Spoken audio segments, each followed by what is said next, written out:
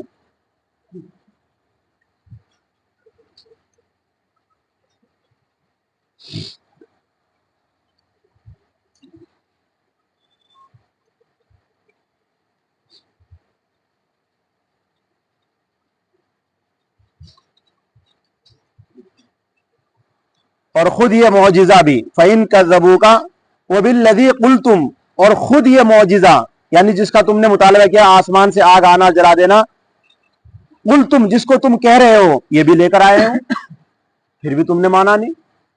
فَلِمَ قَتَلْتُمُوهُمْ, پھر تم نے ان کو قتل کیوں کیا ہے, انہیں مارا کیوں ہے تم نے؟ ان کنتم صادقین, اگر تم سچے ہو. اس سے معلوم ہوا کہ تمہارا پہلا دعویٰ بھی غلط, دوسرا دعویٰ بھی غلط. اگر صحیح ہوتا تو پھر تم ان کو بھی مانتے, اور ان کو مانتے تو پھر اس کو بھی مانتے, اس نبی کو بھی مانتے. تم نے جب ان کو ہی نہیں مانا جنہوں نے تمہیں دکھایا ہے تو تم ہمارے اس پیغمبر کو کیسے مان سکتے ہو؟ اور اللہ کے ہمارے نبی صلی اللہ علیہ وسلم ان کو یہ معجزہ دکھا بھی دیتے. ان کو یہ معجزہ, ہم ایک منٹ کے لیے یہ بات سوچیں, ہم میں سے کوئی سوچ سکتا ہے, شبہ کر سکتا ہے کہ یار اگر ہمارے نبی یہ معجزہ دکھائی دیتے تو شاید کہ وہ ایمان لے آتے. اللہ رب العزت, حضرات مفسرین نے یہ جواب دیا ہے کہ اللہ کے علم میں یہ بات تھی کہ وہ ایمان لائیں گے ہی نہیں, اس لیے اللہ رب العزت نے یہ معجزہ ان کو دکھلایا ہی نہیں. جب وہ مانیں گے ہی نہیں تو پھر ان کو معجزہ کیسے دکھلایا جائے؟ اس سے معلوم یہ ہوا کہ دلیل اور معجزہ ہر ایک کو نہیں دکھایا جاتا. یعنی دلیل جو ہے نا, کوئی آدمی, اب ایک آدمی ان پڑھ ہے, پڑھا لکھا نہیں ہے, آ کر کے کسی عالم سے مسئلہ معلوم کرتا ہے. عالم صاحب کو ضرورت اس بات کی ہے کہ جو اس نے مسئلہ پوچھا ہے وہی جواب دیا جائے, اس کو دلیل نہ بتائی جائے. اور اس آدمی کو دلیل پوچھنی بھی نہ چاہیے کیونکہ وہ پڑھا لکھا نہیں ہے. حضرت مجدد ملت حکیم امت حضرت مولانا اشرف علی تھانوی نور اللہ مرقدہ, جب ان کے پاس کوئی مسئلہ معلوم کرنے آیا کرتا تھا تو مسئلہ معلوم ان کو مسئلہ بتا دیا کرتے تھے, لیکن اس کی دلیل نہیں دیا کرتے تھے. اگر دلیل پوچھتا تھا تو اس کو کہتے تھے کہ نہیں, کسی عالم کو لے کر آ, تو عالم نہیں ہے, تجھے دلیل کی ضرورت کیا ہے؟ تو کسی عالم کو یہی پتہ لگتا ہے کہ جو دعویٰ جو ہے یعنی جو مسئلہ ہے جو جواب ہے وہ جواب اتنا ہی ہونا چاہیے جتنی اس کو ضرورت ہے. اب ظاہر سی بات ہے ایک ڈاکٹر کے پاس جو ہے ایک آدمی تو وہ ہے جو اس کا شاگرد ہے ڈاکٹر کا, جو ڈاکٹری سیکھ رہا ہے, اور ایک مریض ہے.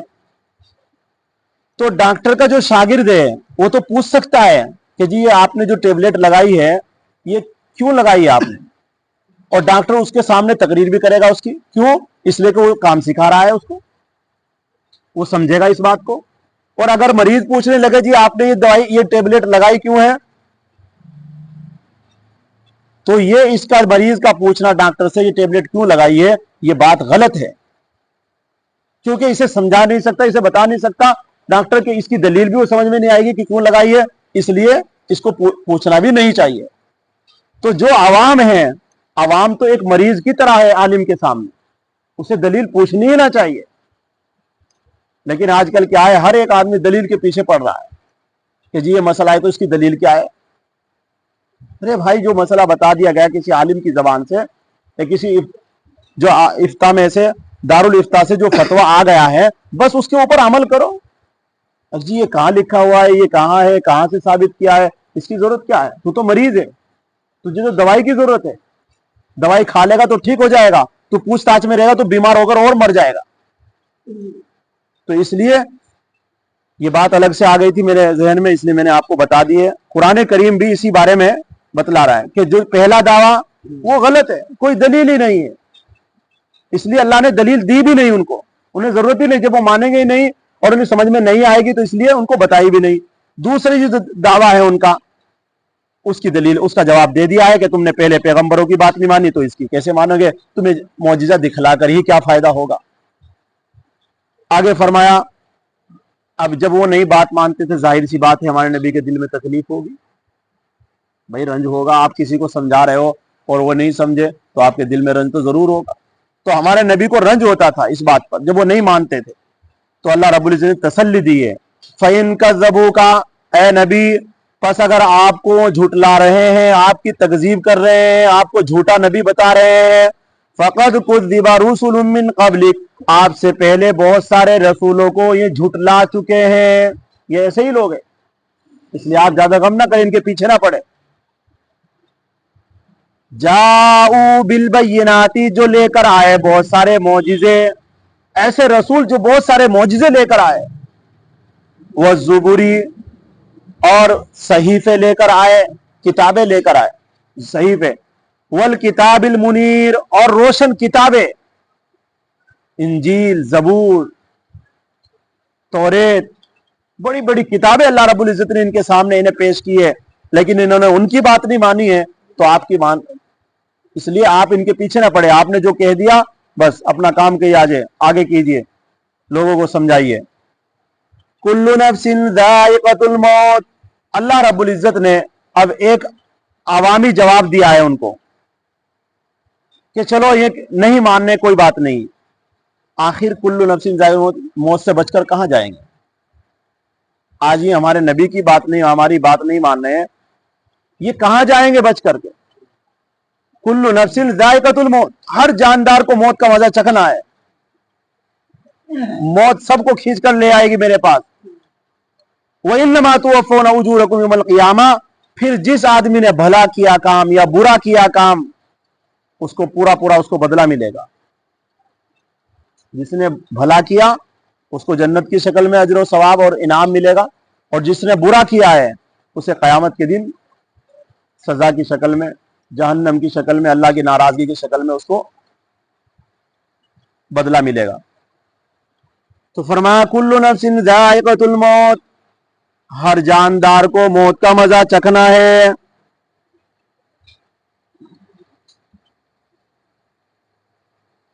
ہر جان کو موت کا مزہ چکھنا ہے, اور